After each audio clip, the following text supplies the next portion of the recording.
Call whoever you want." The man in the suit said it like he was throwing a coin at a beggar. He leaned back in his chair, smiling at the torn sleeve, the worn satchel, the old shoes that had walked too many sidewalks. The older man didn't argue. He didn't raise his voice. He didn't even flinch. He simply took out a phone. And when the call connected, the entire room changed. Because the voice on the other end wasn't a lawyer. It was a voice Marcus Carver recognized from televised debates, state addresses, and private donor dinners he'd paid thousands to attend. And in that moment, every person in that boardroom stopped breathing. "Before we dive in, tell me in the comments, what time is it, and where are you watching from? Now listen, because the part that makes this story different is not the phone call. It's what the old man did before he ever dialed.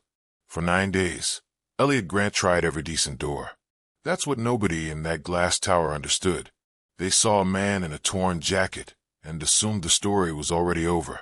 But Elliot wasn't there because he liked drama. He was there because 14 families had 11 days left before their building was turned into rubble. The building wasn't pretty. It wasn't trendy. It wasn't on a brochure. But it was home. And home matters, even when the paperwork says it doesn't. 3 weeks earlier, Elliot wrote a letter. He typed it carefully at the public library because he didn't own a printer and he didn't want the letter to look emotional. 2 pages. Respectful. Specific. He listed the address, the demolition date, the people inside. He asked for 1 meeting. No response. So he called. For times. For different assistants. For polite voices promising follow-up. No follow-up. He wanted a city meeting. He sat in the public gallery for 4 hours, watching officials shuffle papers and avoid eye contact. The item he was waiting for never came up. Later, he learned why. It had been tabled. Quietly, after a legal team had made a phone call Elliot couldn't compete with. Then he tried legal aid. A young attorney, kind, exhausted, looked at the documents and shook her head. "The permits are clean," she said. "The acquisition is clean. The timeline is legal." Elliot asked, "So what do we do?" And the attorney gave him the most honest answer anyone had given him in days. "You pray the developer grows a conscience." 11 days remained. 14 families. Not tenants on paper. Not accounts. Not units. People. Gloria, 58. Sober for 3 years. Clinging to stability like it was a cliff edge. 4 months away from qualifying for housing assistance. Terrence, 29. Working 2 jobs. Sleeping on a mattress with his 2 little girls because at least the ceiling didn't leak. Mr. Baptiste and Mrs. Baptiste, both in their 70s. Speaking careful English, waiting for their son to drive up from Florida. 6 weeks, he'd said. Just 6 weeks, and he could bring them to Miami. Elliot knew their names. He knew who had asthma, who had a court date, who was trying to stay clean, who was trying not to break. Because Elliot wasn't the type of advocate who showed up for a photo. He lived close enough to smell the same streets. 20 years earlier, Elliot Grant wore suits. He ran a small community project. He had a house, a wife named Claire, who laughed too early at jokes she already liked. He had a son named Jamie. Jamie was 16 when a drunk driver ran a red light on a Tuesday afternoon. Jamie lived, but the recovery took everything else. Hospital bills, appeals, paperwork designed to wear families down while they're already bleeding. The savings went first, then the house, then the organization Elliot built, and eventually Claire, whose heart failed after years of carrying grief like a second spine. The certificate said heart failure. Elliot knew the truth was heavier than that. Grief doesn't just hurt you. It changes what you can tolerate. After the funeral, Elliot didn't return to the life he had. Not from defeat, from revelation. One winter, Elliot sat in a church basement eating donated soup from a paper bowl. And for the first time in his life, he felt something he had spent years trying to create on grad applications. Real community. The kind that doesn't perform. The kind that exists when nobody has anything to prove. He stayed. He learned the shelter schedules. He learned which offices treated people like paperwork. He learned how to talk to intake workers without letting them strip your dignity at the door. Over years, Elliot became the person people called when they ran out of options. So when Lammer Street started shaking under the weight of a demolition notice, they called him. On Thursday morning, with 11 days left, 14 families gathered in the dim hallway of that building. Someone asked Elliot quietly, "What's left?" Elliot looked at their faces and chose his words carefully. "I'll go in person," he said. "I'll ask him face to face for 60 days. Then he paused. "There's one more option," he admitted. "But I want to try the right way first. I want to give this man a chance to be decent before I force his hand." Later that night, Elliot called an old friend, a friend he hadn't asked for anything in years. The friend listened, then said, "That sounds like you, Eli. Try your way. But if he refuses, call me back. Put me on." Carver Developments sat on the 34th floor of a building that smelled like money and silence. Glass everywhere. No clutter. No warmth. The receptionist looked up when Elliot stepped out of the elevator. Then she looked again, because Elliot looked like someone the building wasn't designed for. Torn brown jacket, soft worn shirt, pants frayed at the knee, a canvas satchel, and in his right hand, clean and modern against everything else, a smartphone. He gave his name. The receptionist made a call. Behind a closed door, Elliot heard laughter. Then a voice said, "Send him in. I want to see this." Marcus Carver, mid-40s to mid-50s, sat in a chair that looked expensive enough to insult you. Silver at the temples. Perfect suit. A smile sharpened by a lifetime of winning. Behind him, the city spread out like something he owned. 3 colleagues sat at the far end of the table. 2 men with polished grins, and 1 woman with pearl earrings and an expression calibrated to mirror Marcus. Elliot stood, and he spoke clearly. No speeches. Just facts. The building on Lammer Street. 11 days. 14 families. He named them. He explained Gloria's sobriety. Terrence's 2 jobs. The elderly couple waiting for their son. He mentioned the letter. The calls.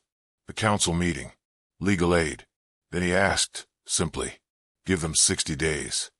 For a second, Marcus almost looked thoughtful. Almost. Then the moment passed, like a cloud moving away from the sun. "Sir," Marcus said, already dismissing him with the word, "the permits are filed. The timeline is set." He leaned forward slightly, as if he was explaining something to a child. "These people aren't legal tenants. There's nothing I can do." Then Marcus paused, and delivered the line with the cruelty of someone who thinks cruelty is clever. "And with respect, there is nothing you can do either." One of the men smirked. The woman adjusted her hands neatly on the table, as if tidying up the discomfort. The room tightened around its own unkindness. Elliot reached into his jacket pocket and took out his phone. "Then you won't mind," he said quietly, "if I make a call?" Marcus laughed. Not a chuckle. A full laugh that filled the room. The laugh of someone certain they already know the ending. He gestured toward the skyline. "Call whoever you want." Elliot dialed. Second ring. It connected. "Elliot," the voice said. "Come." Familiar. Unhurried. "I've been waiting. Tell me how it went." The laughter stopped like a power cut. Instant. Because Marcus knew that voice. He'd heard it on television, in hearings, at state events, and once, 3 years earlier, at private dinner Marcus had paid a shocking amount to attend. It was the voice of Governor Harrison Reed, a man who had grown up 3 blocks from Lammer Street, a man whose first job was washing dishes in the same church basement Elliot once ate soup in, a man who had attended Claire Grant's funeral and cried openly, because Claire had fed him when he was a broke teen and no one else cared. Elliot's voice stayed steady. "About how we expected," he said. "I'd like you to speak with Mr. Carver, if you're willing." A pause. Then, "Put him on." Elliot held the phone out across the table. His hand didn't tremble. His face didn't change. Marcus took it like it was hot. No one spoke. Not for a long time. The 2 men stared at the window, pretending the skyline was fascinating. The woman looked down at her hands, as if her palms had suddenly become complicated. Marcus went still. Then he nodded once. Then again. At one point, Marcus covered his mouth, an involuntary gesture of someone receiving something he has no defense against. For minutes, when Marcus finally placed the phone down, his face looked different, not shattered, opened. Marcus exhaled and looked at Elliot. "You knocked on every door first," he said, voice stripped of its usual polish. "The letter, the calls, the counsel, legal aid."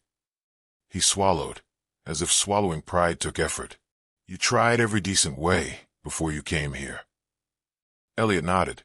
"I wanted to give you the chance," he said, "because it was right."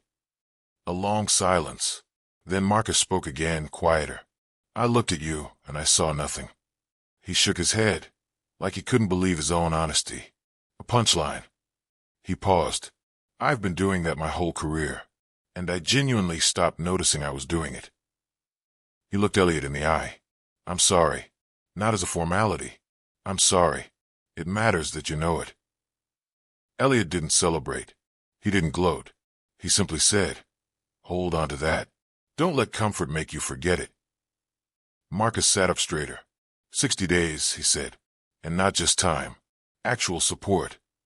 He hesitated, like this next part cost him something. "But I need you to tell me what it looks like. Because you know these people and I don't."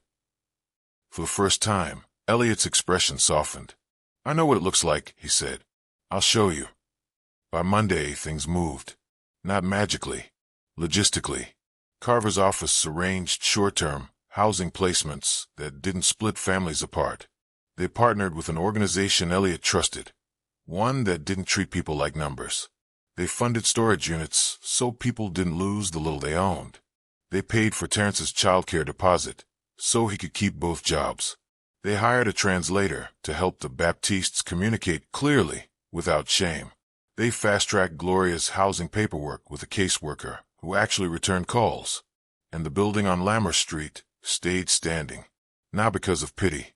Because someone finally used power the way it should be used. Elliot walked back through the lobby, past the security desk, out into the street. The city moved around him like it always did. Horns, footsteps, people staring at their own lives. No ceremony. No applause. His jacket was still torn. His satchel still worn. His shoes still old. But tonight, 14 families would sleep under a roof that was still there. 60 days had been won. And somewhere on the 34th floor, a man who thought kindness was weakness had felt something crack open. If tended carefully, it might become something better. Elliot put the phone back in his pocket and headed toward Lammer Street. He had people waiting.